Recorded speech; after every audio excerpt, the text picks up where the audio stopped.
Salah satu tuntutan demo mahasiswa dan masyarakat belakangan ini adalah soal keadilan. Kalau bicara tentang keadilan pasti kita bicaranya soal hukum. Tapi bagaimana hukum di Indonesia? Kita tidak cukup menyelesaikan persoalan di Indonesia itu hanya persoalan ekonomi dan kepemimpinan.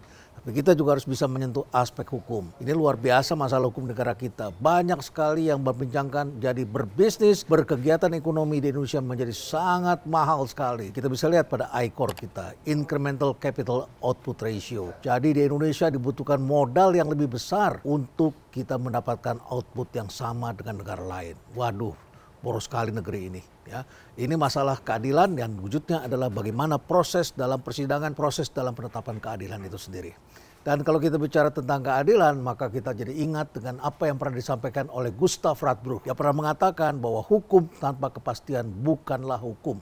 Jadi hukum harus menjamin kepastian. Setidaknya dia mengatakan ada 3 hal yang menjadi dasar. Kepastian, keadilan, dan kemanfaatan. 3 hal itu harus menjadi kita pegang. Dan terkait dengan itu, saya sering sekali kedatangan dengan orang-orang di sini yang bercerita tentang masalah keadilan carut marut. Dan tentu saya juga pernah diundang oleh Ketua Mahkamah Agung untuk berbicara dengan para hakim agung dan para hakim, para pimpinan pengadilan dari beragam kamar dan beragam disiplin. Menarik sekali, tentu saja Ketua MA ingin memperbaiki sistemnya, ingin memperbaiki pelayanannya. Namun demikian, kita juga harus memberikan catatan. Nah, dari pihak-pihak yang ada kepada kami belakangan ini, tentu saja kami memilih beberapa kasus yang menarik. Ini kita menjadi catatan agar kita bisa membenahi masalah hukum. Seperti apa? Mari kita saksikan kasus berikut ini yang sangat menarik sekali. Karena ini menyangkut soal warisan dan juga soal turun-temurun dari suatu perjanjian yang telah dilakukan oleh orang yang sudah tiada. Lalu kemudian berlanjut pada pihak lain. Lalu kemudian ada masalah hukum yang tidak diketahui oleh orang yang sudah tidak ada. Lalu kemudian gimana cara penyelesaiannya? Dan ada hal yang tidak konsisten di sana. Seperti apa? Mari kita bahas pada tayangan Intrik kali ini. Stay relevant.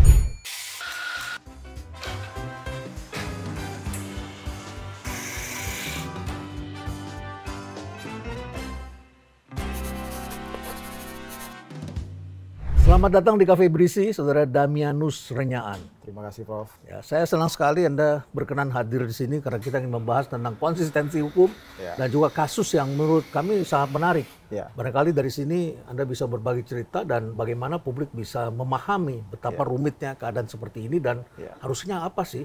Tentu kita mengharapkan adanya konsistensi. Betul, ya. betul sekali, Prof. Kita bahas dulu kasusnya dulu yang menarik ini ya. Ini seperti cerita detektif. Sampai saya tuh mempersiapkan kertas seperti ini karena ini harus runtut, harus melihat kejadian-kejadian. Jadi pada tahun berapa itu ya? 80-90-an, 90-an lah. Ya, ada tokoh nasional. Ya, Pak Syarnubi Said itu sangat terkenal sekali. Beliau itu adalah seorang tokoh sepak bola.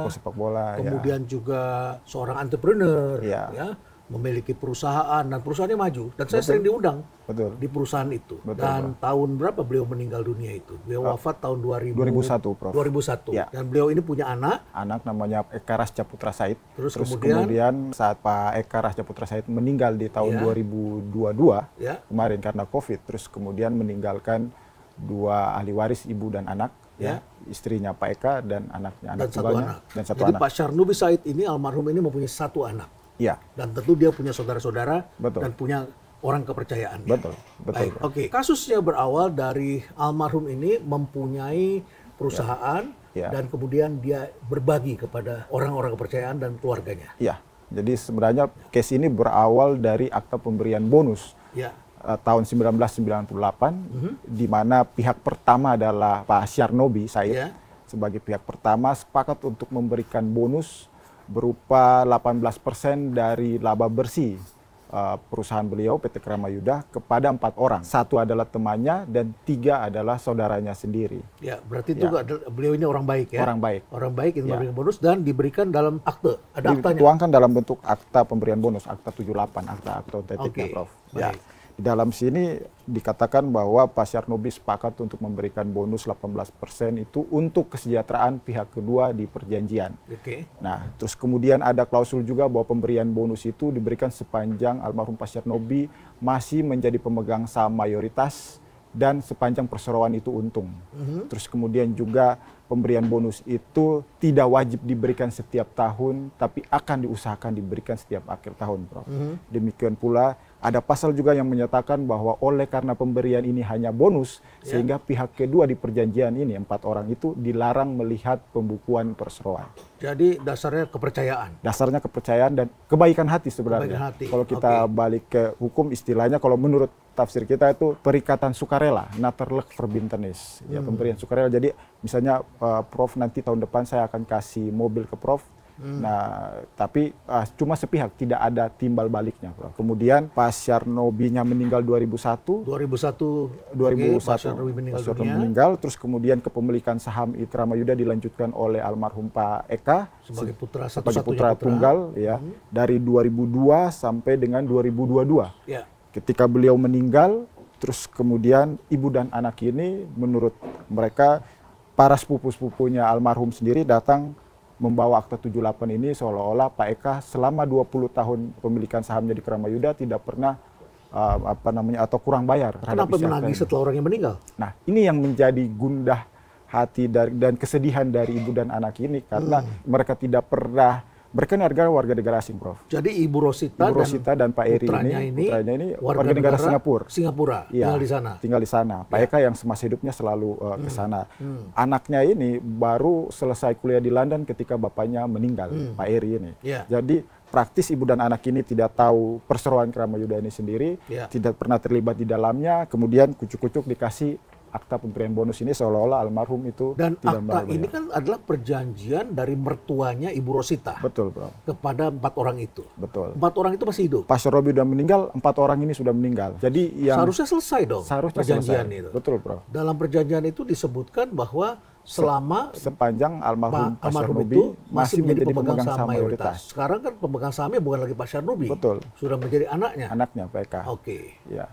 Namun kemudian itu dituntut dan oleh keturunannya dari 4 orang itu. Betul, Prof. Ada sekitar 34 orang yang mewakilkan kepada 4 orang ya sebagai pihak penggugat. Nah, itulah yang menuntut dan anehnya meskipun tadi Prof kita udah diskusi bahwa seharusnya ini sudah berakhir, tapi tuntutan melalui mekanisme PKPU itu dikabulkan sampai dengan kemudian kita ibu dan anak ini pilot, dan setelah kita berjuang di kasasi, MA akhirnya membatalkan pilot itu. Meskipun demikian seharusnya final, tapi kemudian diajukan upaya hukum PK saat ini, Prof. Ini yang menjadi kegelisahan, Prof. Baik, ikuti secara runtut supaya supaya kita paham betapa ada ketidakpastian di sini ya. Betul. Baik.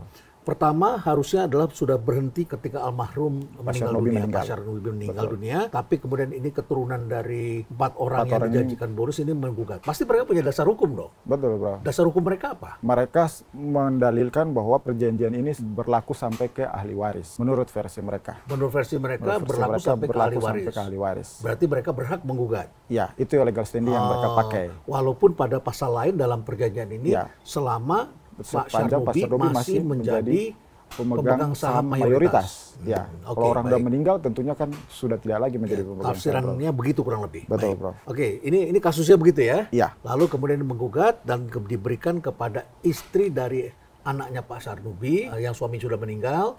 Beliau kaget karena nggak mengerti mengenai perjanjian ini. Tiba-tiba diminta uang. Diminta ini apa? Seolah-olah ada hutang. Ada hutang.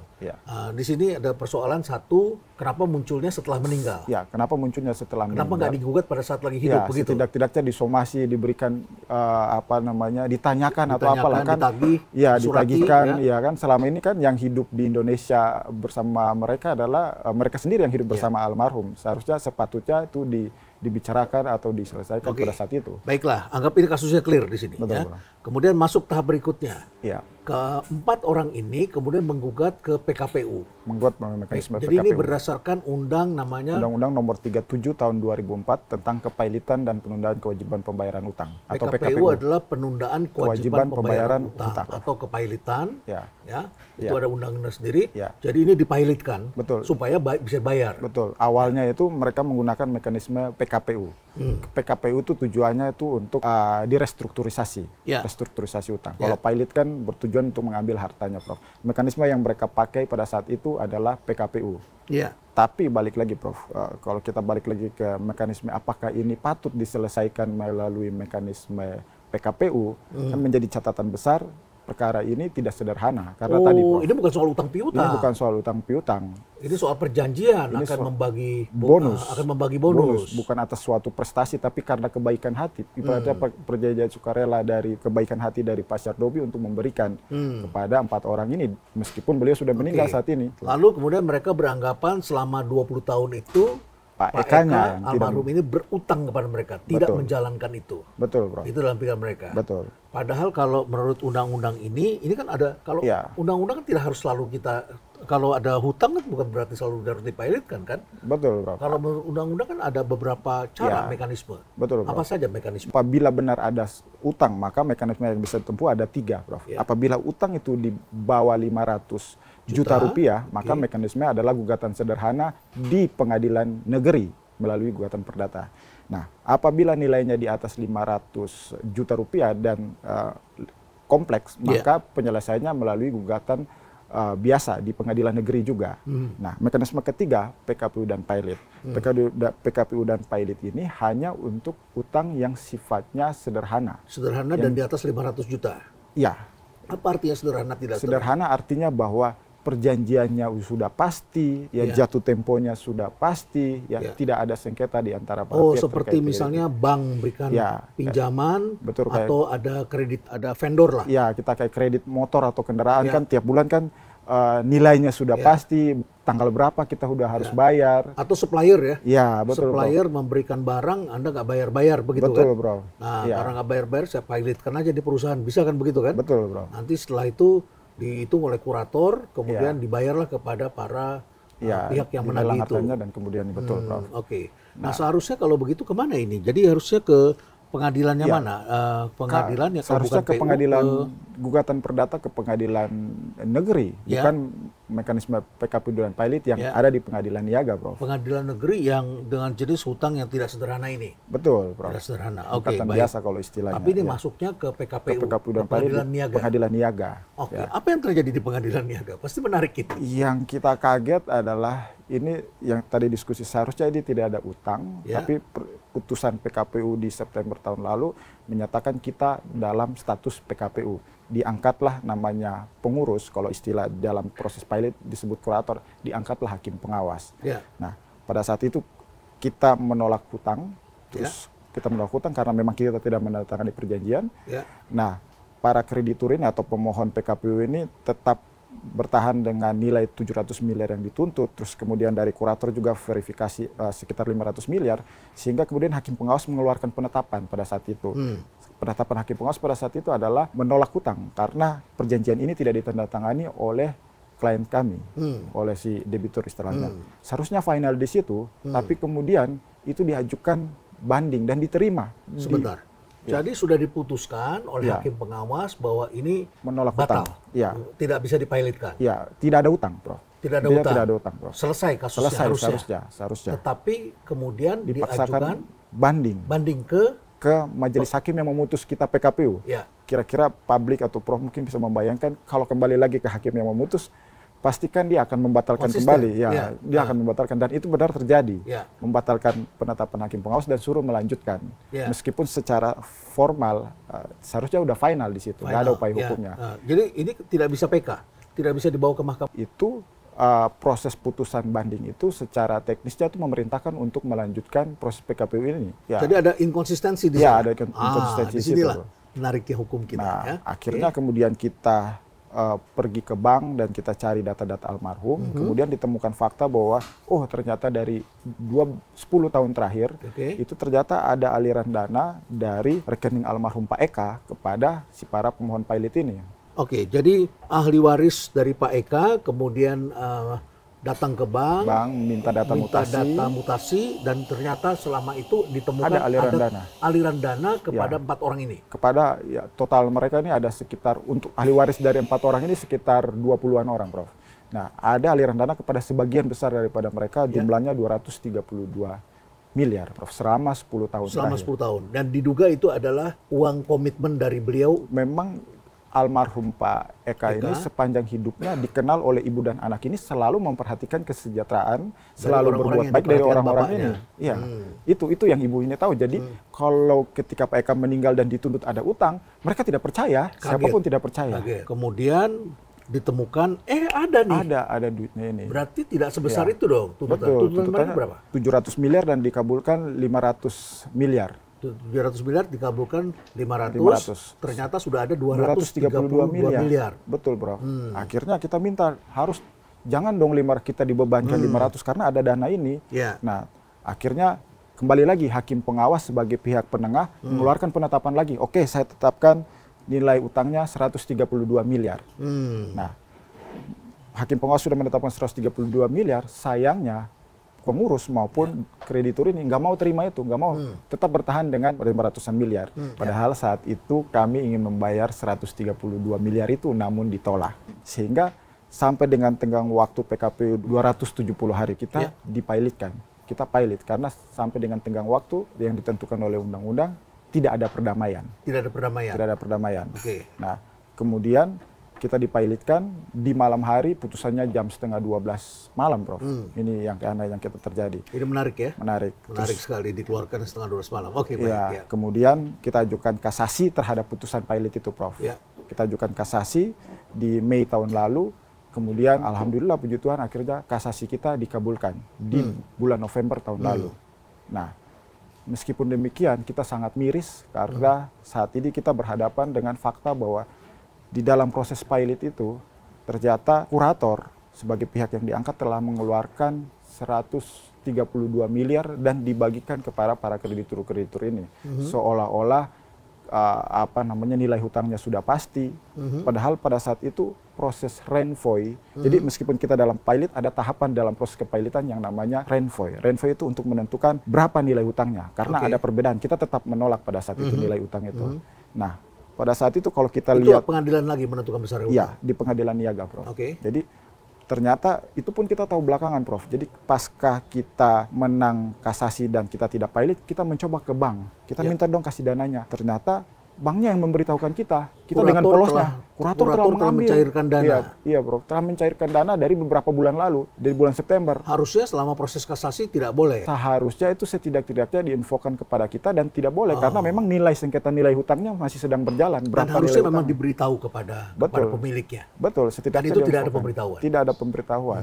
Dan sampai saat ini juga kita secara hitam di atas putih tidak pernah menerima setidaknya ada penetapan hakim pengawas yang mengawas proses ini yang melegalkan itu. Sebentar, Mas Damianus. Saya ini bukan orang hukum, jadi kepala saya ini pusing 7 keliling begitu ya. Membayangkan seperti ini carut marut hukum kita begitu. Saya terbiasa melihat segala sesuatu itu konsistensi. Tapi di sini saya tidak melihat konsistensi begitu ya.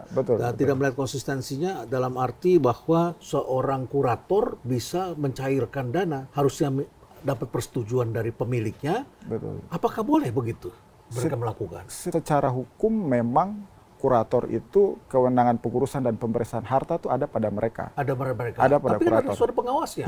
Pengawasnya siapa? Betul, Bro. Hakim pengawas. Hakim pengawas. Betul, itu sesuai dengan perintah dari hakim pengawas atau tidak? Atau tidak? Sampai dengan saat ini kita tidak pernah menerima salinan penetapan atau izin atau dalam bentuk apapun dari hakim pengawas yang melegalkan pemberian dana itu. Bagaimana bank bisa mencairkan? Nah, inilah yang terjadi, Prof. Karena sejak kita pilot itu ternyata dana dari rekening almarhum, dana di rekening pribadi almarhum Pak Eka, kemudian dipindahkan terlebih dahulu ke rekening penampung atas nama kurator. Nah, kemudian setelah dipindahkan di rekening penampung, beberapa bulan kemudian dicairkan 132 miliar kepada kreditur seolah-olah nilai hutangnya sudah pasti.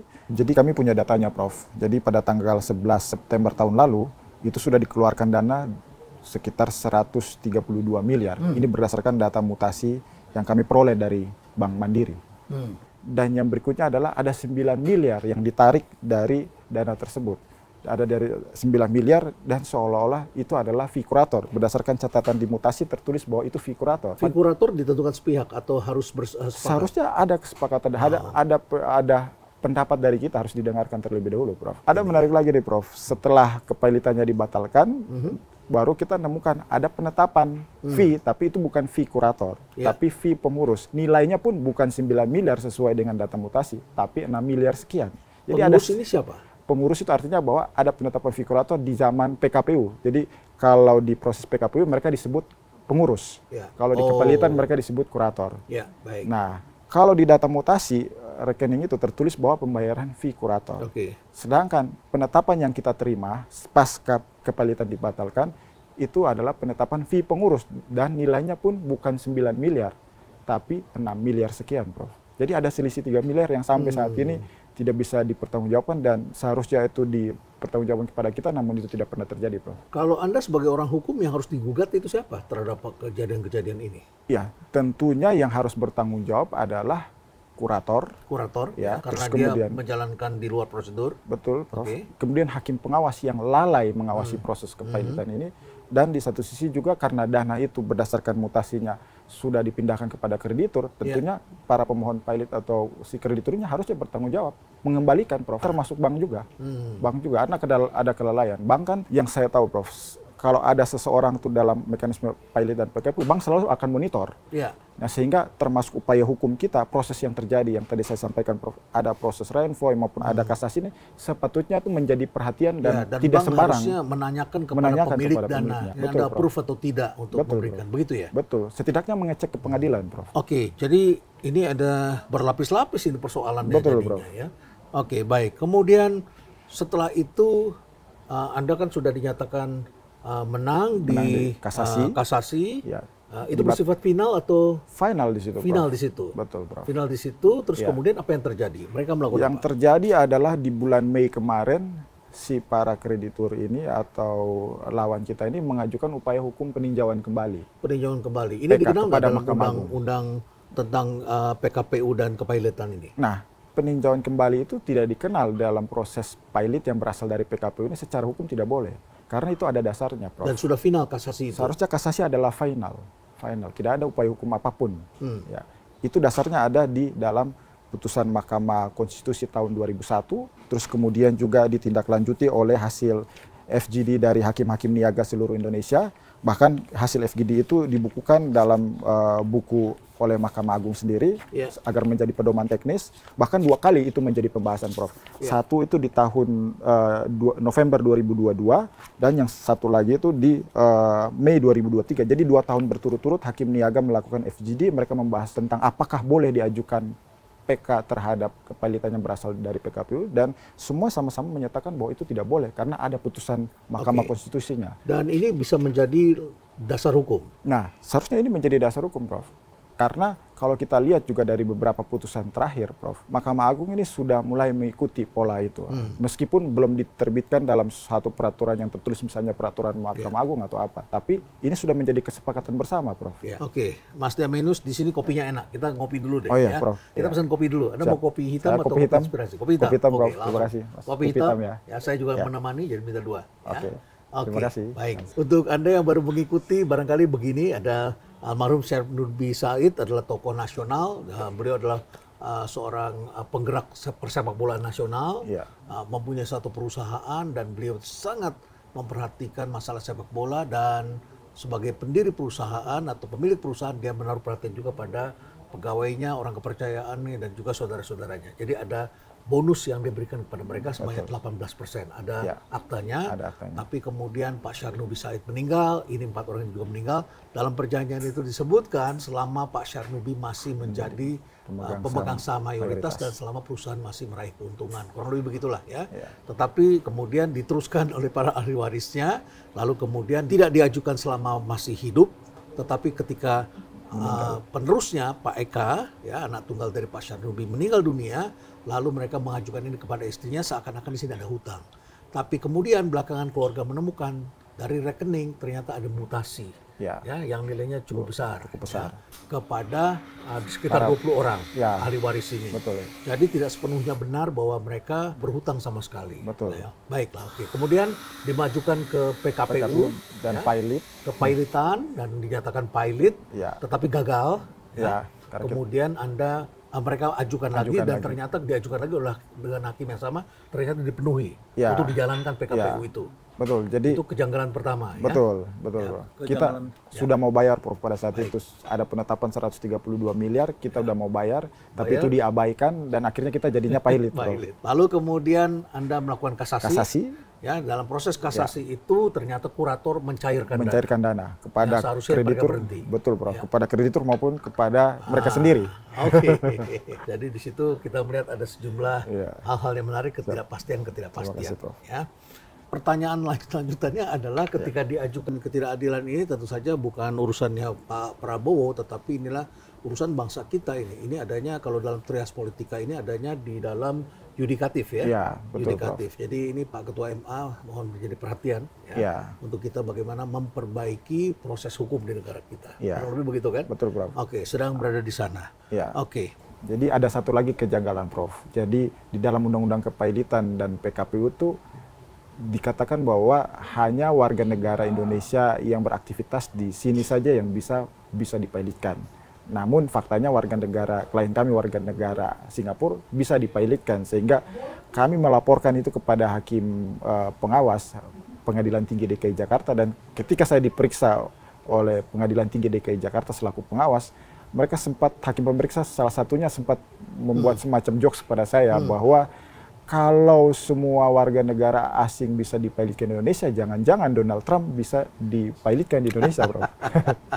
Jadi walaupun ini adalah ahli warisnya, ya, walaupun belum dinyatakan sebagai ahli waris ya. Betul. Ibu Rosita dan putranya ini warga negara Singapura dan dipailitkan di Indonesia begitu ya. Betul, Bro. Seharusnya tidak bisa. Tidak bisa mereka itu. Warga negara asing. Ya, kalau bisa Donald Trump bisa diadili di Indonesia, bisa dipailitkan di karena Indonesia. Bisa jadi presidennya buruk, Prof. Ya begitulah ya yang letaknya. Baik. Oke. Jadi apa refleksi kita dari semua kejadian ini? Jadi, Prof, kalau menurut saya adalah, dan memang ini yang dirasakan juga oleh ibu dan anak ini, adalah soal kepastian hukum, Prof. Kita berbicara soal kepastian hukum, sangat sulit sekali mencari selain keadilan. Ya, kepastian hukum sangat sulit sekali karena ini berkaitan dengan aspek prosedur yang seharusnya tidak bisa, tapi jadi bisa. Belum tidak kita bisa, masuk ke jadi bisa. Belum lagi kita masuk ke dalam case sendiri, substansi case sendiri yang tadi tidak sederhana dan kemudian kenapa harus itu.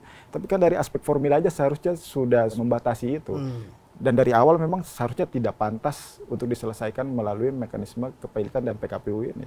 Tapi itu semua bisa terjadi dan ya menimbulkan ketidakpastian hukum lagi, Prof. Ketidakpastian itu hukum. Kuncinya. Kalau saya mencatat kurang lebih ada beberapa hal berikut ini.